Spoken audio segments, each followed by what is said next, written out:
अभी पवन सिंह भी बहुत जोर शोर से लगे हुए हैं, बगल में ही है काराकाट है, तो उनको लेकर क्या भविष्यवाणी कर? नहीं, अब उनके ऊपर हम कोई भविष्यवाणी नहीं कर रहे हैं। मेहनत कर रहे हैं। नहीं नहीं, अच्छी बात है, मेहनत करना ही चाहिए जीवन में। उनके ऊपर नो कमेंट्स।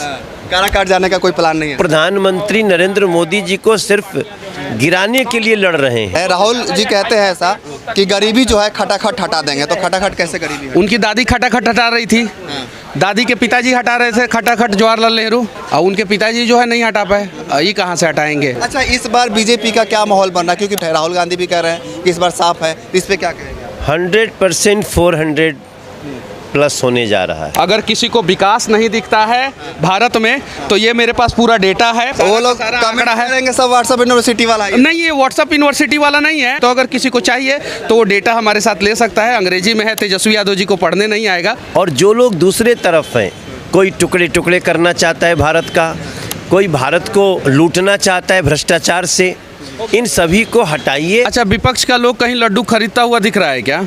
आप बताइए, क्योंकि उसको भी विपक्ष के सारे लोगों को पता है कि वो लोग चुनाव नहीं जीतने वाले, तो चुनाव नहीं जीतेंगे तो लड्डू कहाँ से कर देंगे विपक्ष वाले लोग? क्या लगता है सब बक्सर का समीकरण क्या रहेगा? बक्सर बीजेपी जीतेगी। कमाल की बात ये है कि बक्सर से पटना आने में पहले 6 घंटा लगता था, अब जो है 2 घंटे में बक्सर से पटना आते हैं, और पटना आते हैं डायरेक्ट चाय पीने, रेस्टोरेंट में खाना खाने, सिर्फ 2 घंटे में। वामन भगवान का बक्सर है और विश्वामित्र के राम का मंदिर 500 साल बना है। कौन बक्सर का आदमी बीजेपी से इधर उधर जाएगा?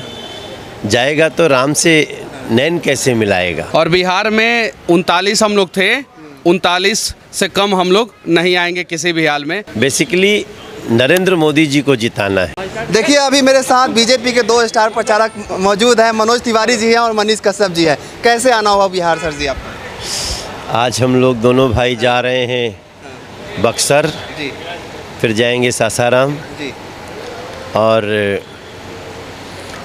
दोनों जगह आज 400 पार में दोनों सीट को हम लोग मिथिलेश तिवारी और शिवेश राम दोनों को जिताने के लिए अपना भी बल लगाएंगे।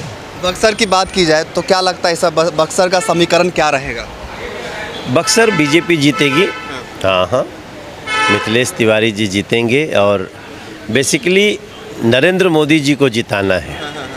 और बक्सर तो विश्वामित्र जी का बक्सर है, वामन भगवान का बक्सर है, और विश्वामित्र के राम का मंदिर 500 साल बना है। कौन बक्सर का आदमी बीजेपी से इधर उधर जाएगा?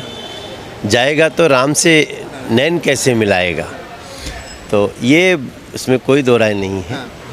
मनीष भाई, आपसे जानना है कि आप बक्सर भली भांति जानते हैं, वहाँ पे 2 ऐसे प्रत्याशी हैं जो कि बीजेपी के लिए थोड़ा सा मुश्किलें खड़ा कर रहे हैं, पहलवान जी हैं और आनंद मिश्रा जी। कोई मुश्किल नहीं है, बीजेपी वहाँ से जीतेगा, इसलिए कि राम जी का पहला युद्ध जो है वहीं पे हुआ था और राम मंदिर बना हुआ है। और कमाल की बात ये है कि बक्सर से पटना आने में पहले 6 घंटा लगता था, अब जो है 2 घंटे में बक्सर से पटना आते हैं, और बक्सर से डायरेक्ट दिल्ली जाने में 9 घंटा लगता है, सिर्फ एक्सप्रेसवे बन गया है। तो ये क्या विकास नहीं है? और जब इतना विकास हुआ है, बक्सर के लोग अब दिल्ली जा रहे हैं और पटना आते हैं डायरेक्ट चाय पीने, रेस्टोरेंट में खाना खाने, सिर्फ 2 घंटे में, तो ये बहुत बड़ी बात है। और इसलिए जो है वहाँ पे भारतीय जनता पार्टी पौने 2 घंटे में ही आ गए। पौने 2 घंटा में। और भैया का तो अभी बिहार में थे, उसके बाद से गए पंजाब, चंडीगढ़। कल रात में हम लोग 2 बजे जो है दिल्ली पहुँचे और फिर सुबह 4 बजे वहाँ से निकल गए हम लोग बक्सर के लिए और सासाराम के लिए। शिवेश राम जी सासाराम में हैं, अच्छे व्यक्ति हैं और भारतीय जनता पार्टी के प्रत्याशी हैं, वो भी जीतेंगे सासाराम से। आपसे एक सवाल रहेगा कि अभी पवन सिंह भी बहुत जोर शोर से लगे हुए हैं, बगल में ही है काराकाट है, तो उनको लेकर क्या भविष्यवाणी कर रहे हैं? नहीं, अब उनके ऊपर हम कोई भविष्यवाणी नहीं कर रहे हैं। मेहनत कर रहे हैं। नहीं नहीं, अच्छी बात है, मेहनत करना ही चाहिए जीवन में। उनके ऊपर नो कमेंट्स। काराकाट जाने का कोई प्लान नहीं है सर?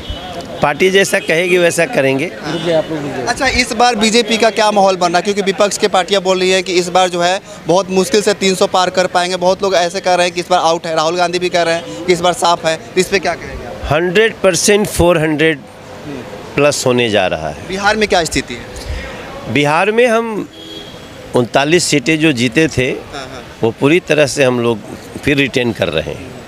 मनीष भैया क्या लग रहा है इस बार बिहार के चुनाव में, कैसे देखते हैं? अच्छा, विपक्ष का लोग कहीं लड्डू खरीदता हुआ दिख रहा है क्या? आप बताइए, क्योंकि उसको भी विपक्ष के सारे लोगों को पता है कि वो लोग चुनाव नहीं जीतने वाले, तो चुनाव नहीं जीतेंगे तो लड्डू कहाँ से कर देंगे विपक्ष वाले लोग। और बिहार में 39 हम लोग थे, 39 से कम हम लोग नहीं आएंगे किसी भी हाल में। और इस बार जो है 400 पार होगा, क्योंकि यूपी में जो है हम लोग 77 सीट जीत रहे हैं। आंध्र प्रदेश कमाल का स्टेट हमारे लिए है और वहाँ पे हम लोग 20 प्लस जा रहे हैं। तमिलनाडु में हम लोग 10 और ये बंगाल में अगर चले जाइए तो वर्तमान समय में हम लोग 35 टारगेट है, हम लोग 30 प्लस जाएंगे बंगाल में। उड़ीसा में हमारा सीट बढ़ रहा है, पंजाब में हमारा सीट जो है 5 से 6 सीट आ रहा है, तो वो सीटें बढ़ रहा है। तो ये जो सारा सीट बढ़ रहा है इसके वजह से हम लोग कह रहे हैं कि हम लोग जो है 400 पार जा रहे हैं। बक्सर और सासाराम की जनता देख रही है सर। अच्छा, तो उनसे सबसे बड़ी बात है कि देखो प्रधानमंत्री का कैंडिडेट कौन कौन खड़े हैं, एक ही नरेंद्र मोदी हैं। बाकी लोगों में तो साहस ही नहीं हुआ कि कह सकें।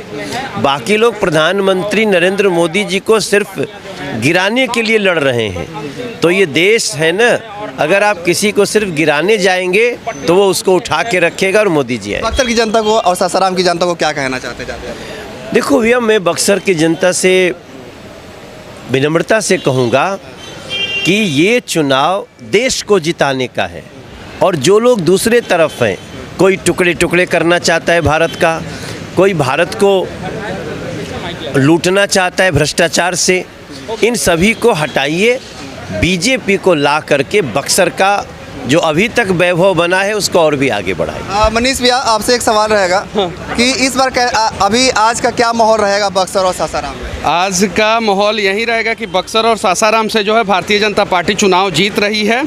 और अगर किसी को विकास नहीं दिखता है भारत में तो ये मेरे पास पूरा डेटा है, पूरा आंकड़ा के साथ मैं कह रहा हूँ। ये सारा आंकड़ा है मेरे पास, सारा वो लोग कमेंट करेंगे सब व्हाट्सएप यूनिवर्सिटी वाला है। नहीं, ये व्हाट्सएप यूनिवर्सिटी वाला नहीं है। अगर ये आंकड़ा कोई गलत साबित कर दे, देखिए जो नेट इनकम था लोगों का उसको बढ़ाया गया, इनकम टैक्स कंपनसेशन दिया गया लोगों को।